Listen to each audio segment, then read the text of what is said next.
โอเคเฮาสิเริ่มเรียนเลยเนาะเริ่มเรียนมือทำอิฐอันนี้แม่นเฮาจะเริ่มจากการเรียนสระพยัญชนะเลยอ่าคือในการเรียนภาษาเนาะภาษาเกาหลีอยู่บ่ว่าเป็นภาษาเกาหลีหรือภาษาอื่นก็แล้วแต่ที่สำคัญที่สุดในการเรียนของเฮาก็คือต้องได้ภาษาลาวเนาะอันนี้คืออาจารย์ต้องย้ำว่าต้องได้ภาษาลาวในการที่ว่าได้ภาษาลาวบ่แม่นว่าเฮาเว้าเฮา อ่านทุกมื้อแล้วว่าเขาเก่งเนาะก็คือในการที่ว่าได้ภาษาลาวเนี่ยคือให้เขาแยกออกว่าคำนามคุณนามคำแทนนามแล้วก็คำกรรมะมันเป็นคำแบบใดให้เขาแยกออกตัวนี้ถ้าว่าผู้ใดได้ภาษาลาวจะเรียนได้ไวถ้าว่าผู้ใดบ่ได้ก็มาเรียนนํกันอยู่นี่แหละอ่ะโอเควันนี้เราสิมาเริ่มกันเลยเนาะ ในนี่มันจะเป็นพยัญชนะของภาษาเกาหลีเนาะจะมีอยู่ทั้งหมดแมน19ตัวอันนี้ก็จะเอิ้นมาพยัญชนะเดียวเนาะคือมีตัวเดียวจะมีอยู่14ตัวมันจะมีหลายตัวที่ว่าภาษาลาวเขาบ่มีบางตัวภาษาลาวเขาบ่มีแล้วก็ตัวนี้บ่มีในภาษาลาวแล้วก็พยัญชนะผสมเขาจะสังเกตเห็นบ่ตัวที่เป็นผสมก็คือเอาสองตัวที่มาติดใส่กันคือตัวนี้เห็นบ่จะเอาตัวทมิตรมาติดใส่กันเนาะเอาตัวนี้อ่าตัวนี้มาติดใส่กันก็จะเป็นสาระผสมแล้วก็อีกตัวหนึ่งไม่อย่างเอาตัวนี้ตัวเอาพวกนี้ออกบ่ตัวดอผมบ่อาจารย์จะออกมงคลให้นั่นละไม่อย่างเอกตัวโบตัวโซจออันนี้คือพยัญชนะผสมจะมีอยู่ทั้งหมด5 ตัวเนาะโดยเอาที่ตัวที่อาจารย์เอามงคลนี่มาเขียนติดกันเป็น2 ตัวอ่าเนาะ โอเคในการอ่านอาจารย์บ่อยากให้อ่านบ่อยากให้จื้อตัวนี้เพราะว่าอย่างเพราะว่ามันยากอาจารย์แนะนำให้จื้อคำว่าตัวนี้ไปเลยเนาะค่าหน้าท่ากล้ามาพาอาจารย์ให้จื้อตัวนี้เพราะว่าออกเสียงค่าก็คือเป็นคอควายหน้าก็คือนอนกเนาะแต่ว่าตัวนี้เคียกนี้อื่นที่กึดนี้อื่นตัวนี้หันบ่ต้องจื้อเนาะเอาไว้เฮาเก่งแล้วเฮาค่อยจื้อตัวนี้ให้ค่าไปก่อนครับโอเควันนี้อาจารย์สิพาอ่าน เพราะว่าอาจารย์บางคนสอนกับผู้คือกันเนาะแต่ว่าอาจารย์จะเอาหลักการของอาจารย์มาสอนเองตัวนี้แม่นตูอ่านว่าค่าตัวทมิตนี่อ่านว่าค่ามันจะเป็นได้ทั้ง2 ตัวคือขอไก่และขอควายเนาะค่าขอไก่และขอควายในนี่ยามใดที่เป็นขอไก่และยามใดที่เป็นขอควายถ้าว่าตัวที่มันเป็นขอควายก็คือมันจะอยู่ทางหน้าเนาะเห็นบ่ว่าตัวนี้สังเกตเห็นบ่ตัวอาจารย์เอา อ่าตัวนี้ถ้าว่ามันอยู่ทางหน้ามันจะออกเสียงคอควายแต่ในกรณีมันอยู่ทางหลังตัวอย่างว่าเอาอันนี้ขึ้นก่อนเนาะเอายกอันนี้จะเขียนว่ายกแล้วเอาขี่ถ้าว่ากรณีนี้บ่อันนี้มันอยู่ทางหลังมันจะเป็นตัวกอไก่ตัวนี้ไม่อย่างตัวนี้จะอ่านว่าขี่ยกแต่ว่าตัวนี้จะอ่านว่ายกกี่ตัวนี้จะเป็นยกแล้วก็ขี่แต่ว่าตัวนี้จะเป็นบ่ขี่ยก อันนี้คือตัวไหนที่เป็นคอควายและตัวไหนที่เป็นกอไก่ถ้าว่ามันอยู่ทางหน้าเป็นคอควายอยู่ทางหลังจะเป็นกอไก่เขาเอาตัวนี้ตรงที่อาจารย์คิดลูกศรไปเทียบใส่กัน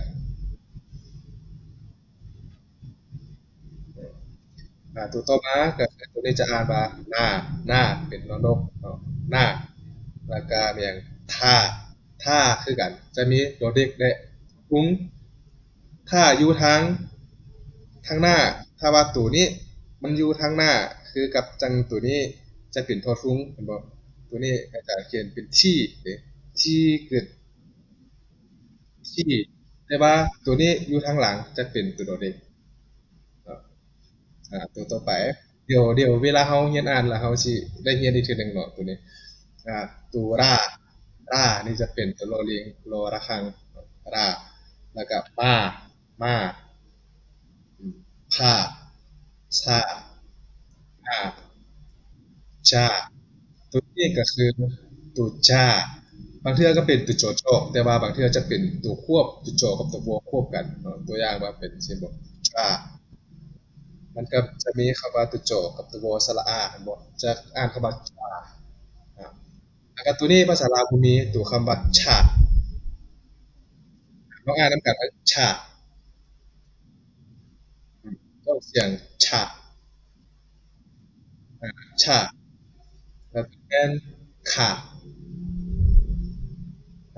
มันต่างกันบ่คือตัวทมิตรแม่นบ่จะอ่านออกเสียงว่าขาแต่ว่าตัวนี้จะเปลี่ยนเสียงถ้าว่าเทียบใช้ภาษาลาวจะเห็นมันคล้ายๆกันกับตัวสระอะคล้ายๆกับเขาเติมสระอะใส่จะเป็นเนี่ยขาแล้วก็ตัวนี้มีอย่างทาทาตัวนี้คือกันอาจารย์น่าจะเขียนผิดเป็นสระอะพาแล้วก็สุดท้าย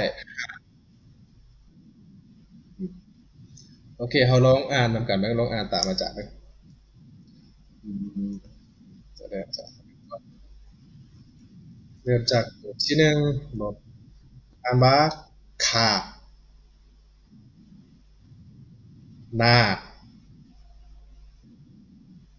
อา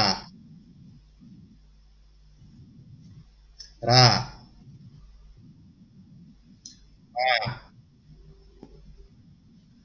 พาชาอาชาชาอืมขาขาขาห้าอืมโอเคอันนี้คือถ้าว่าเขาเทียบใช้ภาษาลาวคือตัวเขาเรียนทำมิตรเขาจะออกเสียงเป็นสระโอแม่นบ่โกขอคอแต่ว่าเรียนภาษาเกาหลีอาจารย์สิเทียบใช้เป็นสระอาเนาะกาคาอาอาจารย์สิเว้าแบบนี้เลย โอเคอันนี้คือในการจือก็คือเป็นหน้าที่ของผู้กอง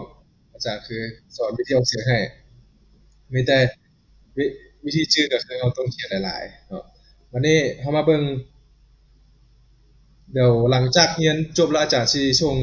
เสียงคลิปของคนภาษาเกาหลีอ่านให้อีกเทื่อหนึงเนาะอันนี้จะเป็นสระผสมเนาะสระผสมก็คือเรามีแต่เบิ่งเสียงของมันเนาะตัวนี้ก็เป็นตัวกอ ตัวขอไก่ตัวดอตัวนี้จะเป็นตัวทอหรือว่าตัวดอสองตัวมาผสมกันจะเป็นตัวตาตัวนี้กับตัวบอหรือว่าตัวพอสองตัวมาผสมกันจะเป็นตัวปอตัวนี้ก็จะเป็นเสียงหนักเนาะตัวอย่างว่าเมื่อกี้จะมีค่ะตัวนี้เนาะที่มันเป็นตัวเดียวบอตัวเป็นตัวเดียวจะอ่านว่าชาแต่ว่าตัวนี้มันเป็นสองตัวก็คือเอาเสียงหนักขึ้นซาชาชาอ่าตัวนี้ก็จะเป็น จ้าแต่ว่าถ้าว่าเติมใส่สองตัวจะเป็นเสียงหนักจากจ้ามาเป็นจ้าเสียงหนักขึ้นอ่าแต่คือกันกับเราเรียนสระตัวทำบิดเลยก็คือเขาจื้อพยัญชนะสระตัวสะกดมาประกอบใส่กันเขาก็อ่านไปตามหลักการที่ว่าเขาเรียนภาษาลาวเลยเนาะแต่ว่าตัวที่ยากนิดนึงก็คือน่าจะมีตัวสะกดตัวนี้ตัวลอลิงเนาะตัวรอเพราะเขามีเนาะแล้วก็ตัวควบมาเบิ่งอันนี้แม่นพวกน้องได้เบิ่งแล้วแม่นบ่เจ้า อ่าเขียนเลยคือเขียนไปตามนี้เลยเปิดออกมาแล้วก็เขียนถ้าว่าผู้ใดยังบ่ได้เจียตัวนี้ก็มีแต่เปิดปื้มออกมาแล้วก็เขียนตามไปเลยเขียนตัวนี้เลยลำดับของการเขียนมันจะเขาเจ้าสิหมายให้ว่าเลขหนึ่งก่อนแล้วจังเลขสองตัวนี้ก็คือเขาจะขีดจากไปตามลูกศรเลยบอกขีดตามลูกศรเลยนี่ตัวหน้าเขาก็ขีดลงไปตามลูกศรทูด้าอืมขีดไปก่อนแล้วก็ค่อยเอามาขีดไปตามลูกศร อันนี้คือวิธีเขียนที่ถูกต้องเนาะแต่ว่าเขาเขียนจังไดก็ได้แต่ว่ามันจะมีวิธีเขียนที่ถูกต้องของมันก็คือไปตามลูกศรทูล่าหนึ่งสองสาม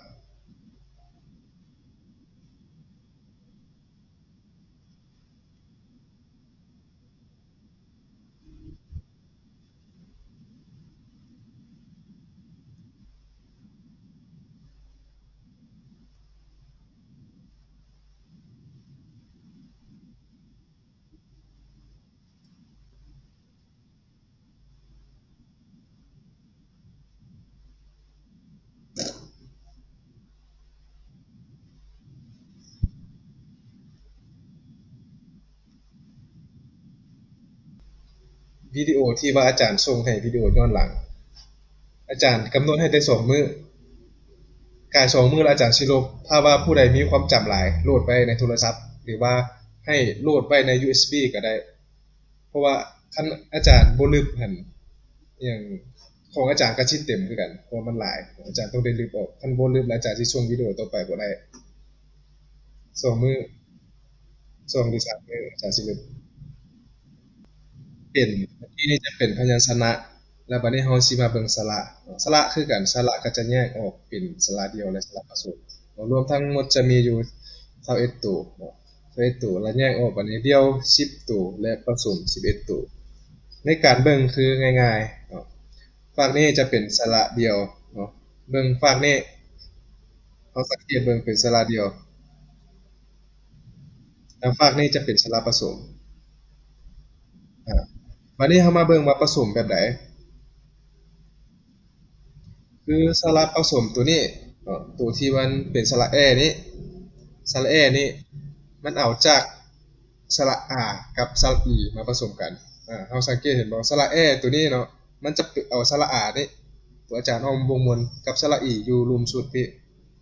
มาต่อใส่กันอ่าสระอาแล้วก็สระอีมาต่อใส่กันจะเป็นสระแอเนาะ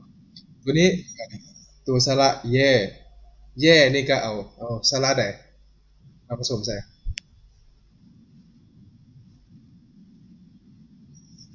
สระยา อันนี้สระยาใส่เป็นสระหยังสระอีสระยาครับผมมาใส่กับสระอีจะเป็นแย่อ่าตัวอื่นคือกันบ่เราลองสังเกตมันว่ามันเอาจากสระใดมาผสมใส่สระใด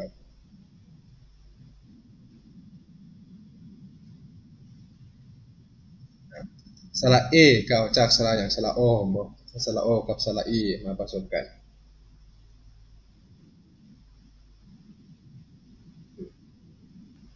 ตัวนี้สระว่าบ่ตัวนี้จะเอิ้นว่าสระว่าแม่นเอาสระหยังมาผสมใส่สระหยังสระโอสระอาเนาะอูอาว่า ที่จริงเสียงมันก็คล้ายๆกันเนาะอูอาอูอาเป็นว่าเนาะตัวนี้เลยสระแวกับอูแอแวตัวนี้อูอีเวตัวนี้จะออกเสียงโมเมนต์เอาเวแต่ว่าจะเป็นตัวคล้ายๆกับตัวควบอะเว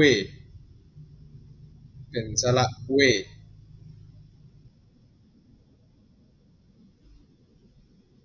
จะบ่ค่อยเห็นหลายปานใดตัวนี้เนาะฝากฝากนี่แม่นชื่อง่ายแต่ว่าฝากเอาขวาแม่นชื่อยาก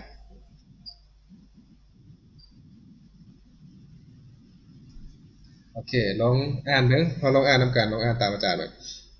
เริ่มจากสระอาเนาะอายาอ้อยอ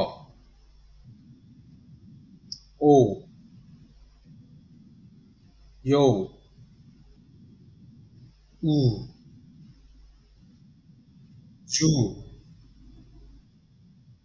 อือีเอเยเอเยว่าเวเววอเวมีเสียงเว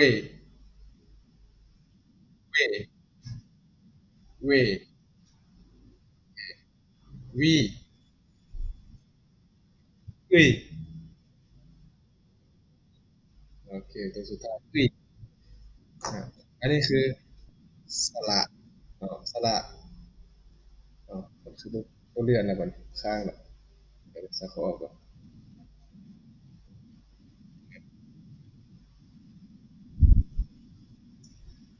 นะอันนี้มีแต่การจื้อคือเป็นหน้าที่ของพวกน้องคือเก่าเนาะในการจื้อ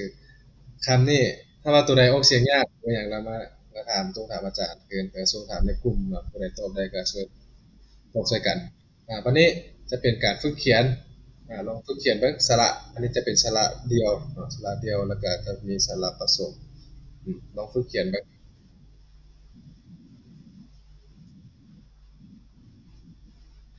วันนี้เราสิมีแต่ตัวเขียนนั่นให้ไปเบิ่งเองเนาะให้ไปฝึกเองบ่ตัวนี้ก็คือเอ่อ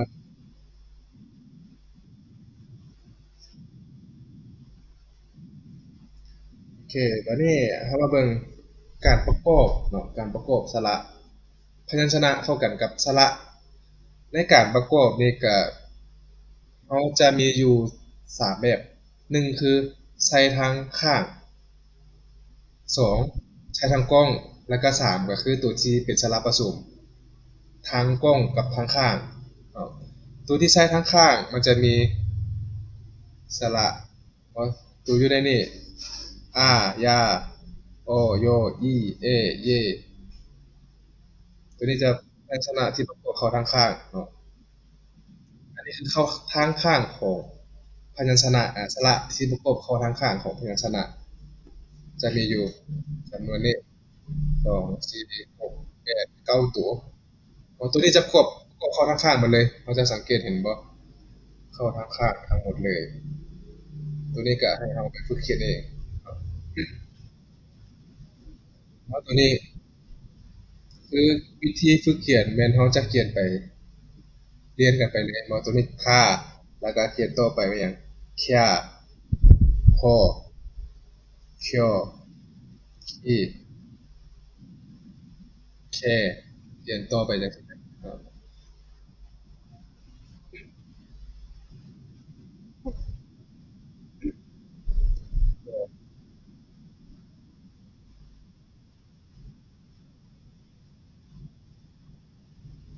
อ่าอันนี้เป็นกรณีตัวควบเนาะตัวอย่างว่าตัวควบเดี๋ยวอาจารย์สิกลับมาเบิ่งนี่ก่อนอ่าตัวควบตัวนี้จะเป็นตัวควบเหมือนบ่สระตัวที่มันเป็นสระย่านะตัวอย่างไปกับตัวตัวคอเนาะเวลาเราถ้าว่าเราสิเทียบแล้วเราเขียนเป็นภาษาลาวออกมาก่อนเนาะตัวคอใช้สระย่าแล้วเราต้องลองเขียนภาษาลาวมาเบิ่งตัวคอสระย่าเราสิอ่านจังไดเคีย เอาสิออกเสียงสระลักษณะนี้เคีย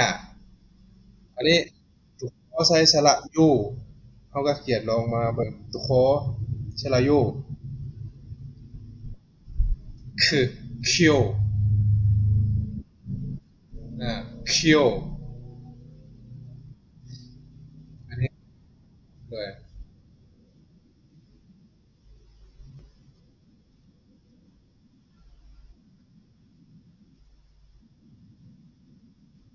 นะบ่มีมาก่อคือกรณีที่มันอยู่ทางหลังทางตัวทางหลังอาจสิอ่านบ่ตุกขอเดี๋ยวจักหน่อยเฮาเฮียนอ่านไปจักหน่อยมันจะมีเนาะเดี๋ยวอาจารย์สิบอกเพิ่มเติมอ่ามีแต่ตัวนี้หั่นสำคัญที่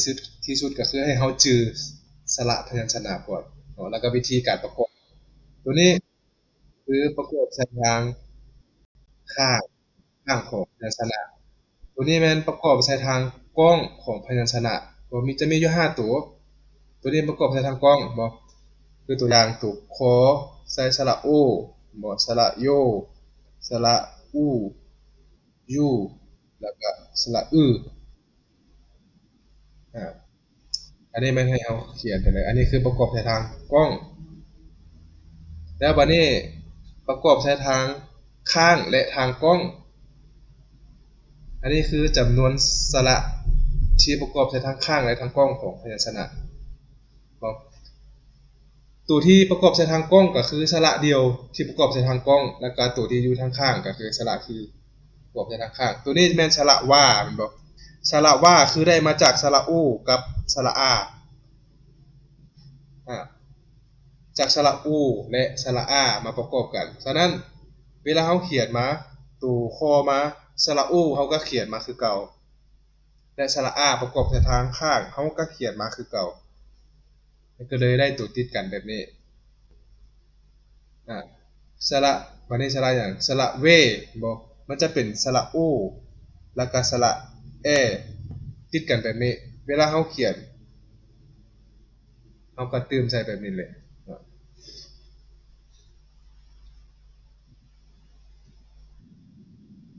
อันนี้เป็น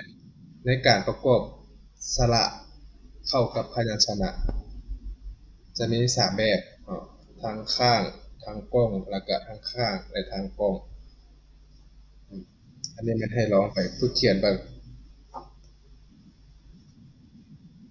แล้วก็วันนี้เขาชี้เข้ามาตู่การอ่านอ่า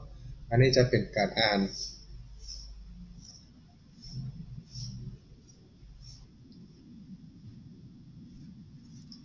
ในหลักการอ่านถ้าว่าตัวใดก็อยาตัวนี้เป็นตัวอย่างชื่อบ่ตัวอ้อมมงมนอ่ะเป็นตัวอย่างอ่า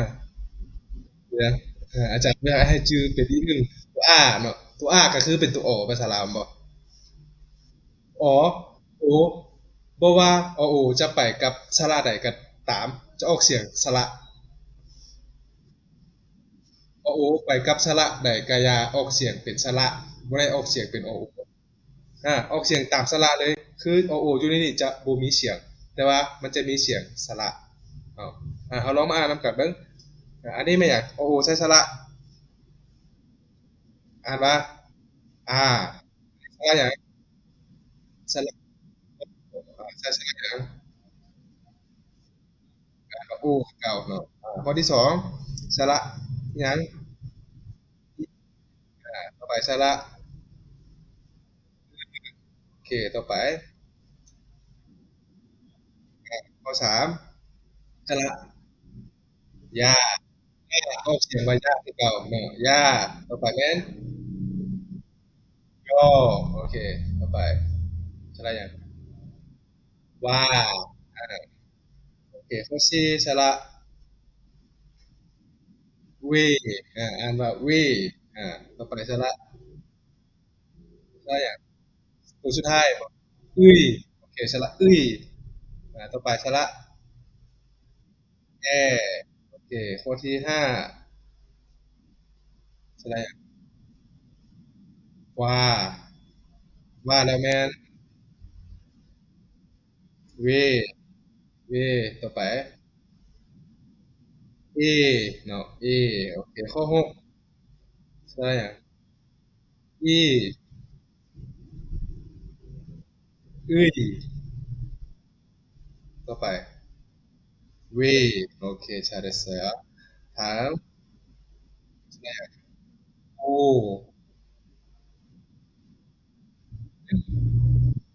วอวออูโอเคข้อแปด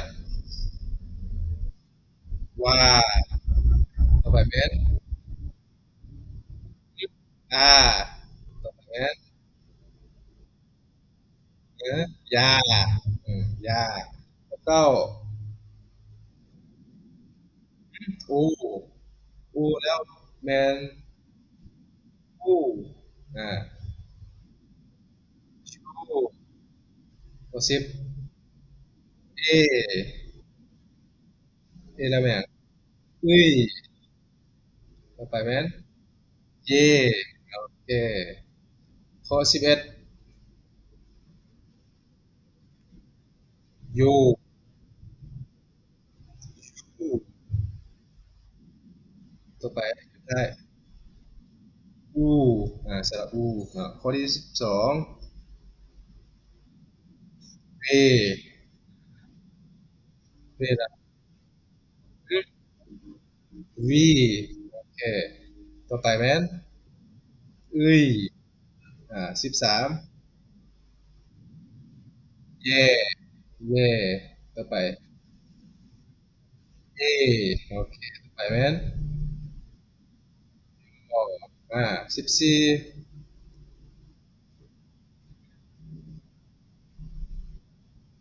เวเนาะเวแล้วไม่ยัง หืมเยเยเยเยละแมนเอโอเคเอพอ15แวแวแวละแมนวอโอ้วอโอเค16ชูไปแมนวอว่าโอเค17หืมแวเวละแมนเอโอเคต่อไปอออ่า18อาอาละแมนอู้ยาอ่าหืม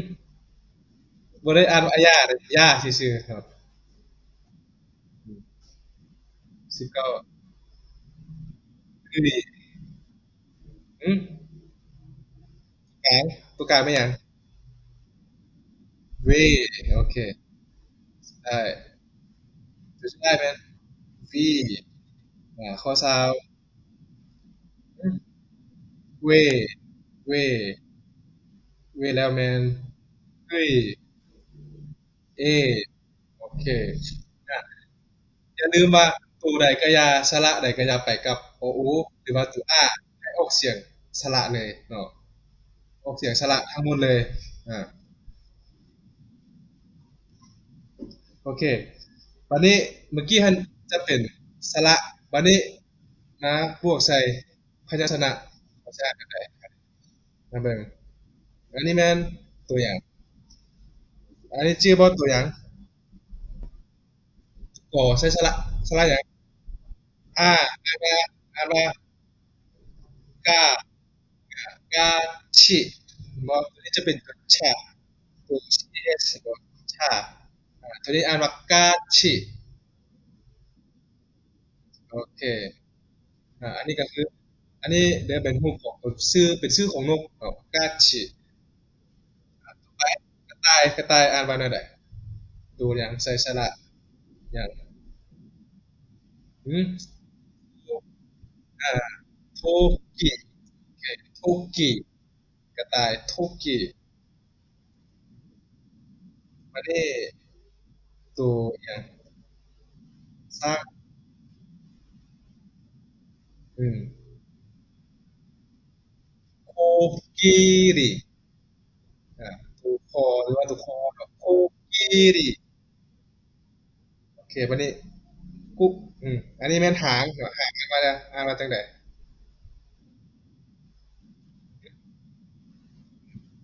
กูดี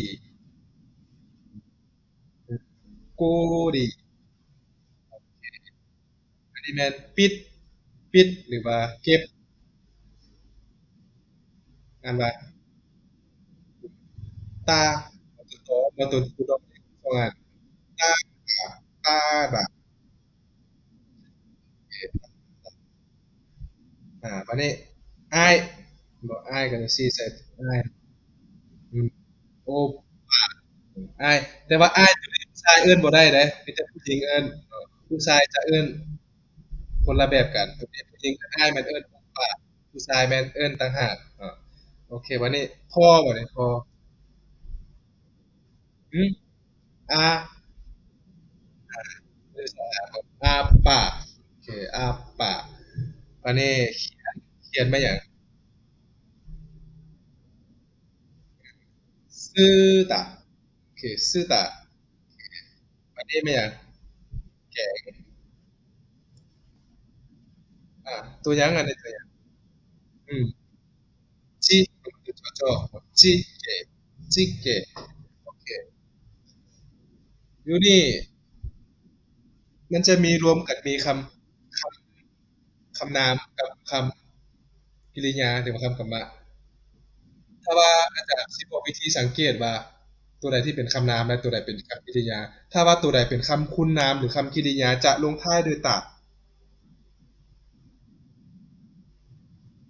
ตัวใดที่ส่วนหลายเนาะลงท้ายด้วยตาจะเป็นคำกริยาคำที่เกี่ยวกับการเคลื่อนไหวหรือว่าการกระทำเนาะจะลงท้ายด้วยตาแล้วเราสิได้เปลี่ยนจากตามาเป็นอันอื่นอีกในการเรียนภาษาเกาหลีนะโอเคอันนี้คือหลักวิธีการอ่านมาตัวต่อไปตัวนี้มันให้เขียนเด้อหลังจากเราเรียนแล้วให้พวกน้องไปฝึกเขียนตามเลยตัวนี้เนาะเอาสิมาเบิ่งตัวต่อไปเลยอ่าตัวสุดท้ายตัวนี้บ่ตัวนี้เป็นจีเกจีเกตัวนี้ออกกอไก่เป็นบ่เพราะว่าอย่างเพราะว่ามันอยู่ทั้งหลังเนาะถ้าว่าแก้ตัวนี้อยู่ทางหน้ามันจะออกเสียงเป็นตัวโคควายเนาะตัวอย่างว่ามันเป็นแบบนี้ตัวอย่างว่าเอาแก้ขึ้นก่อนแล้วก็ตามด้วยจีจะไม่ได้อ่านว่าเกแต่จะอ่านว่าแค่ตัวนี้อ่านว่าแกเข้าใจป่ะตัวนี้จะอยู่ทางหลังแต่ว่าตัวนี้จะอยู่ทางหน้าตัวไหนอยู่ทางหน้าจะอ่านเป็นโคควายแต่ว่าตัวไหนอยู่ทางหลังหรือว่าอยู่ทางกลางจะอ่านออกเป็นตัวกอไก่มาเบิ่งตัวต่อไปตัวนี้ก็หลังจากอ่านแล้วให้ผมลองไปฝึกเขียนตัวคำทำอิดอ่านมาจังไดอ่าสระอาก็นาราโอเคนาราต่อไปอาแล้วก็สระแอก็อาเรโอเคอันนี้ไม่หยังตัวโมโมอ่าโมดูโอเคโมดูต่อไป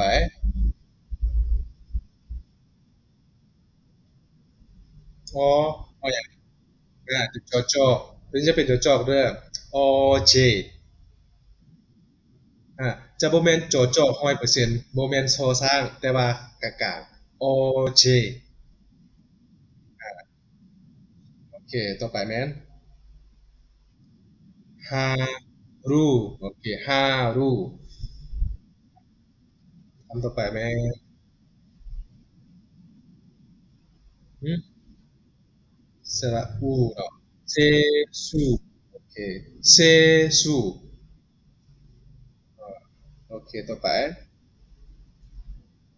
อืมพาตาตัวนี้ลงท้ายด้วยตาแต่ว่าโบแมนคำกริยาเนาะคำว่าพาตาตัวนี้จะแปลว่าทะเลโอเคต่อไปไม่อยากจอเจจูโด จะจอได้โอเคเจจูโดในการเขียนอยู่ในปึ้มเนี่ยเจ้าสิเขียนแบบนี้แม่นบ่สิเขียนแบบนี้แต่ว่าเขาอาจจะเขียนแบบนี้ก็ได้แบบนี้ง่ายกว่าเขียนได้จังไดก็ได้เห็นบ่มันมันคือบ่มันคือบ่ไปอาจารย์เรียนอยู่แท็บเล็ตบ่ไปมันค้างแล้ว